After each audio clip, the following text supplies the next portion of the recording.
सभी साथियों को मेरा नमस्कार। आज हम इस वीडियो के माध्यम से आपको ये बताएंगे कि किस तरह इल्तुतमिश ने दिल्ली पर अधिकार करके एक वास्तविक संस्थापक के रूप में अपने साम्राज्य का विस्तार किया और आने वाली कठिनाई और समस्याओं का सामना किया। इल्तुतमिश के सामने यल्दोज, मंगोल, कुबाचा या बंगाल की विजय, राजपूतों पर विजय आदि जैसी जो समस्याएं थी उनको हल करने के बाद हम ये देखते हैं कि इल्तुतमिश एक वास्तविक शक्ति के रूप में उभर कर आता है। और यही कारण था कि बाद में उसे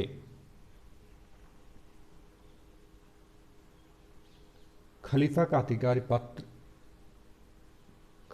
का अधिकार पत्र भी मिलता है। इस हम देखेंगे कि 1229 ईस्वी में इल्तुतमिश को बगदाद के अब्बासी खलीफा अल-मुस्तसीर बिल्लाह ने मान्यता का अधिकार पत्र प्राप्त हुआ, जिसे सुल्तान के रूप में उसकी स्वतंत्र स्थिति और दिल्ली सल्तनत को औपचारिक मान्यता प्राप्त हुई। यह घटना राजनीतिक रूप से बहुत महत्वपूर्ण थी। इस अधिकार पत्र के मिलने से उन अमीर और विरोधियों का मुंह बंद हो गया जो इल्तुतमिश को गुलाम का गुलाम मानकर आदेशों की अवहेलना करने के बारे में सोचते थे। इस वैधानिक स्वीकृति से इल्तुतमिश की प्रतिष्ठा और ऊंची हो गई। एकता प्रथा जिसमें हम देखते हैं कि मोहम्मद गोरी की विजय के बाद शीघ्र उत्तर भारत में एकता प्रथा स्थापित हो गई थी।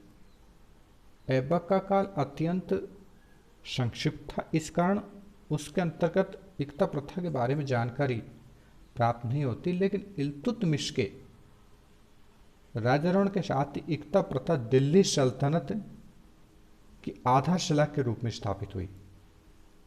एकता अरबी भाषा का शब्द है। प्रारंभ इस प्रथा के अंतर्गत भूमि के विशेष खंडों को राजस्व के रूप में सैनिक और असैनिक अधिकारियों को उनके वेतन के बदले में दिए जाते थे। दिल्ली के सुल्तानों में इल्तुतमिश ही पहला सुल्तान था जिसने भारत में सामंतवादी प्रथा को खत्म करने और दूर दराज के क्षेत्रों को केंद्र से जोड़ने के लिए एकता प्रणाली की शुरुआत की। इल्तुतमिश के समय संपूर्ण सल्तनत बड़े और छोटे भूभागों में विभाजित हो गया, जिन्हें हम एकता कहते हैं। इल्तुतमिश के समय एकता की 2 श्रेणियां थी, जिसमें पहला खालसा भूमि जो केंद्र सरकार के सीधे नियंत्रण में थी, से बाहर प्रांतीय स्तर की एकता जो उच्च वर्ग के अमीरों को दी जाती थी, जिनके पास राजस्व संबंधी एवं प्रशासनिक दोनों अधिकार होते थे। इस तरह की एकता प्राप्त व्यक्ति को मुक्ता कहा जाता था। दूसरा, गांव को जोड़कर बनी छोटी एकता, जिसे सुल्तान अपने सैनिकों को वेतन के रूप में देता था। यह खालसा भूमि का ही अंग होता था। इन इक्तादारों को किसी प्रकार के प्रशासनिक और आर्थिक उत्तरदायित्व नहीं दिए जाते थे। ऐसा प्रतीत होता है कि मुक्ता भी अपनी बड़ी एकता में से छोटी छोटी एकताएं जिन्हें चाहे उसे दे सकते थे। तुर्कान या चहलगानी या चालीसा अर्थात 40 अमीरों का समूह, इस समूह का निर्माण भी इल्तुतमिश के द्वारा किया गया। खलीफा के द्वारा 1229 में दिल्ली सल्तनत को मान्यता दिया जाने के बाद इल्तुतमिश ने राजतंत्र को अपने परिवार के लिए आरक्षित कर दिया, परंतु उसके बाद इस वंश की सत्ता को बनाए रखने के लिए एक दल के लगातार समर्थन की आवश्यकता थी। अतः विरोधी सरदारों को परास्त कर इल्तुतमिश ने अपने वफादार गुलाम अमीरों, विशेषतः जिसमें शमसी दासों की एक टुकड़ी रखी, जिसे तुर्कान या चहलगानी या चालीसा कहा जाता था, जो उसके परिवार का सदा साथ देते थे और उसके निरंकुश राजतंत्र का भी समर्थन करते। इस प्रकार दासों के एक विलक्षण दल का जन्म हुआ, जो अपने स्वामी के कुटुंब की शक्ति का समर्थन करने के लिए कृत संकल्प थे। साथ ही वो राज्य को एक बड़ा परिवार समझते थे, जिसमें बाहरी व्यक्तियों को स्थान नहीं मिल सकता था। इस प्रकार पारिवारिक दल ने राजतंत्र के विकास में महत्वपूर्ण योगदान दिया, क्योंकि इन्होंने एक राजवंश को जीवित रखा था। मुद्रा व्यवस्था में सुधार। इल्तुतमिश के द्वारा किए गए कार्यों में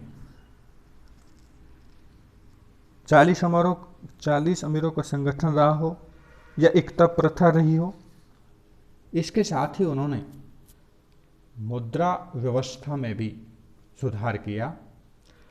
इल्तुतमिश दिल्ली का प्रथम सुल्तान था जिसने शुद्ध अरबी सिक्के चलाए। उसने चांदी का टंका, जो कि 175 ग्रेन का होता था, और तांबे का जीतल चलाया। इल्तुतमिश ने सिक्कों पर खलीफा का नाम अंकित करवाया। उसने अपने लिए भी शक्तिशाली सम्राट, धर्म और राज्य का तेजस्वी सूर्य, सदा विजयी इल्तुतमिश अंकित करवाया। इल्तुतमिश पहला सुल्तान था जिसके सिक्के पश्चिमी देशों के सिक्कों के समान थे और इन पर टकसाल का नाम लिखवाने की परंपरा प्रारंभ हुई। मुद्रा सुधार से ये लाभ हुआ कि जनसाधारण को सुल्तान के स्थायित्व में अधिक विश्वास हो गया, क्योंकि उसके टंके पर खलीफा का नाम भी अंकित रहता था। अतः मुसलमानों को उस पर अपेक्षाकृत अधिक निष्ठा हो गई। इल्तुतमिश की मृत्यु। 1236 ईस्वी में इल्तुतमिश की मृत्यु हो गई। मृत्यु से पूर्व उसने अपनी पुत्री रजिया को अपना उत्तराधिकारी नियुक्त किया। इल्तुतमिश की मृत्यु के बाद तुर्की अमीरों ने उसके पुत्र रुकनुद्दीन को सुल्तान बना दिया था।